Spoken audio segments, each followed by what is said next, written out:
Bonjour à tous. Ah, ça fait longtemps que j'ai pas fait de vidéo sur ma chaîne, j'espère que je vous ai pas trop manqué. Ouais, ça fait un peu plus qu'un mois que j'ai pas fait de vidéo, mais bon, j'étais en vacances, un petit peu comme tout le monde. Plus sérieusement, je suis tombé sur un livre qui parle des animaux incroyables de ce monde. Je vais vous parler d'un animal aujourd'hui que j'ai vu dans ce livre, qui est incroyable. C'est le tardigrade. Si jamais il y a une catastrophe, une apocalypse, c'est l'animal qui a le plus de chances de survie, car il a des phénomènes d'adaptation qui sont incroyables. Je me baladais sur YouTube récemment sur mes vidéos, sur les statistiques de mes vidéos plus précisément, et j'ai remarqué qu'il y avait au moins 50% des gens qui quittaient la vidéo à la moitié de la vidéo.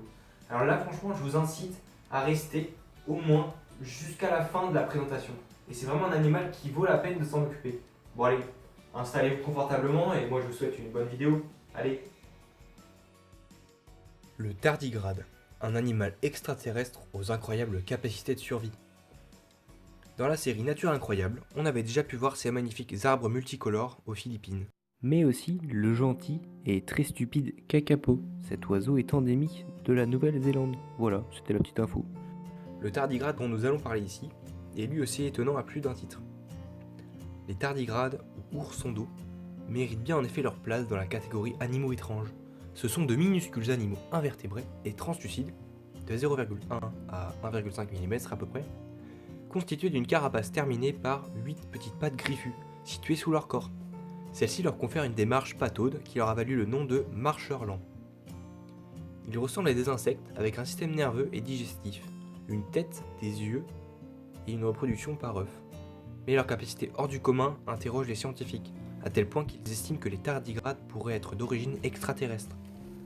Ils font en effet partie des organismes entrant dans la catégorie de la panspermie.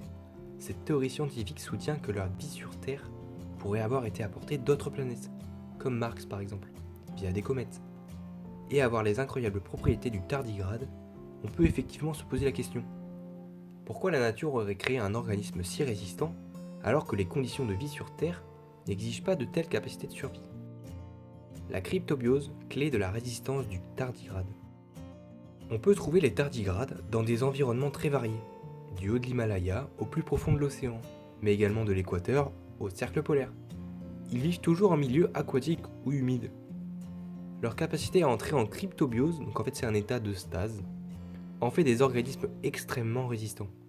En entrant dans cet état extrême d'hibernation, ils se rétractent et remplacent l'eau de leurs cellules par un sucre, qui s'appelle le tréhalose, qui agit comme un antigel.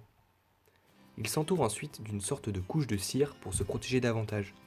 Dans son état normal, la durée de vie d'un tardigrade varie entre 1 et 30 mois. Mais lorsqu'il est en cryptobiose, le tardigrade est quasiment immortel. Les super pouvoirs du tardigrade.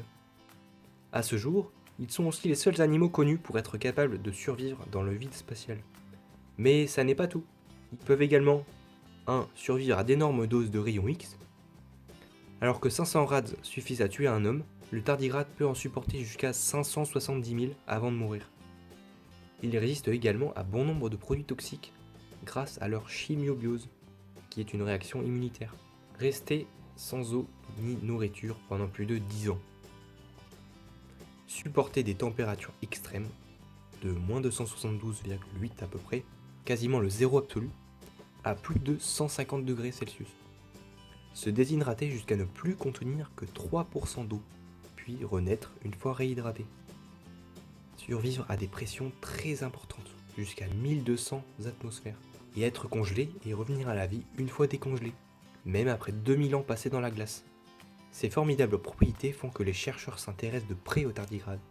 En comprenant les mécanismes de leur résistance, la science pourrait trouver des applications utiles pour l'espèce humaine. Par exemple, les tardigrades ayant été emmenés dans l'espace n'en sont pas revenus indemnes. Les rayonnements ultraviolets très intenses, 1000 fois ceux de la Terre, ont endommagé leur ADN. Certains ont pourtant survécu en parvenant à réparer d'eux-mêmes leur ADN. Réussir à imiter ce procédé ouvrirait de nombreuses voies en médecine, notamment dans le traitement contre le cancer, qui tue des cellules saines en même temps que les cancéreuses. Qui sait, nous pourrons peut-être bientôt régénérer nos cellules à volonté.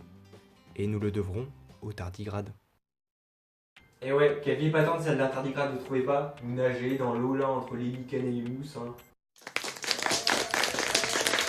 Non, je rigole, c'est pas ouf en vrai la vie d'un tardigrade.